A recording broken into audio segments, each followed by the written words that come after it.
Hi everyone, I'm JotaroKujo79 and in this video I'm gonna show you the third part of my PlayStation 4 game collection.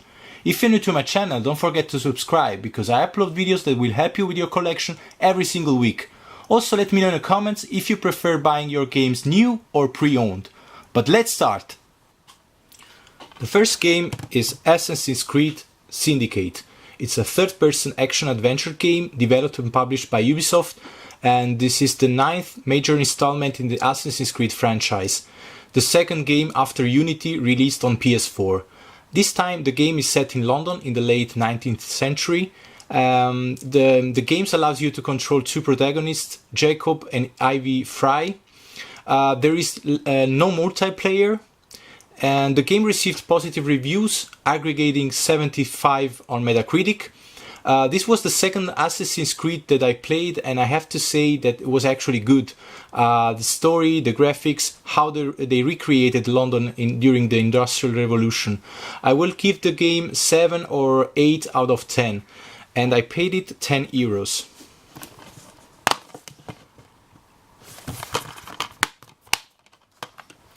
Battlefield 4. It's a first-person shooter developed by DICE and published by Electronic Arts. It's the direct sequel of Battlefield 3. The game presented numerous glitches and bugs at release, but 1 year after, DICE managed to solve most of the problems. The game received overall good reviews, scoring 85 on Metacritic. It sold well despite the early problems, and to be honest, I played the game 2 years ago on PS3. Like most of the first-person shooter multiplayer-oriented, has a short and forgettable campaign, but the shooting mechanics are pretty solid. Now, I have to admit that I'm not into multiplayer, so I bought this PlayStation 4 version recently for 9 euros. Call of Duty Black Ops 3. It's a first-person shooter developed by Treyarch and published by Activision, the 12th game in the Call of Duty franchise. The game offers a single-player campaign that supports 4-player cooperative gameplay, a standalone zombie survival mode, and the classic multiplayer, presented also in the previous chapters. The game received positive reviews, scoring 81 on Metacritic, and sold more than Advanced and Ghosts. I played it at release, and it was a solid single-player experience. I cannot give you my opinion on the multiplayer because I haven't played it enough. Dragon Ball Xenoverse. It's a fighting game based on the Dragon Ball anime. The game received mixed and positive reviews, scoring 69 on Metacritic. Now, I'm a huge fan of the manga, created by Akira Toriyama, but I never fell in love with this video game based on it. And I bought it 2 weeks ago, and I paid 10 euros. I still haven't played it yet.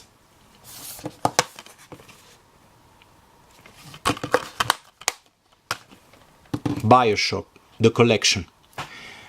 This collection contains the remastered version of the Bioshock Trilogy. On one disc there's the Bioshock and Bioshock 2 plus the DLC, and the other disc contains Bioshock Infinite plus the expansion Burial at the Sea. This remastered collection does not include the multiplayer of Bioshock 2. The game scored 84 on Metacritic. I finished to play the trilogy 1 week ago, and I highly recommend it to play it. It's hard for me to say which one I like the most. I actually love the whole trilogy. The first Bioshock has the best level design, story and atmosphere. Bioshock 2 improves the gameplay of the first chapter, and Bioshock Infinite has a gorgeous art design and very intriguing story. The slipcover unfortunately is missing, but I bought it anyway because it was only 15 euros. Forestry 2017, the simulation. As the name says, it's a forestry simulation developed by Silent Future and published by UIG Entertainment. The game puts you in the shoes of a professional woodcutter that has to control huge machinery, cut and sell the wood in order to expand his company. To be honest with you, I don't know if it's good or bad. I haven't found too many information on this game. I bought it only because I found it from a private for 6 euros, shipping included, and on Amazon the costs 40 euros. So if I receive a good offer, I'll probably sell it. Far Cry 4. It's an open-world first-person shooter developed and published by Ubisoft. Set in Kirat, a fictional Himalaya country, the game received overall positive reviews, scoring 85 on Metacritic, and became the fastest-selling game for the franchise. Now, I completed the game 1 year ago, and I have to say this is a good game. From the open-world design, the visuals, and the antagonist Pagamim, really well characterized. The only problem I had with the game was that it was too similar to Far Cry 3, and so I had this deja vu feeling during the whole campaign. But if you never played a Far Cry game and you jump in directly into Far Cry 4, you will definitely enjoy it. FIFA 15. It's a soccer, or as we call it in Europe, a football game, developed and published by Electronic Arts. As for the most sports game has an annual release, I played all the FIFA since the brand came out, and this is maybe one of the worst game of the entire series. I bought it recently because it was only €1, so yeah, the price explained why I picked it up. Mad Max. It's an open-world action-adventure game developed by Avalanche Studios and published by Warner Bros.